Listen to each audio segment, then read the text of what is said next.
Good day, Sir, Madam. My name is Gloria Sagamput, 40 years old, married, blessed with 5 kids. I'm college level. I work as domestic helper in Singapore for 1 year and 10 months. I serve 1 couple and 3 adults.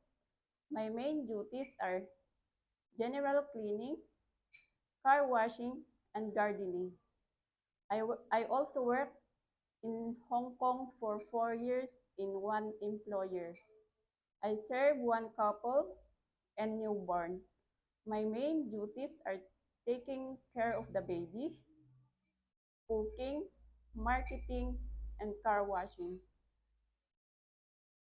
I want to work in Hong Kong because I want to earn money for the future of my children. Sir, Madam, if you choose me, I promise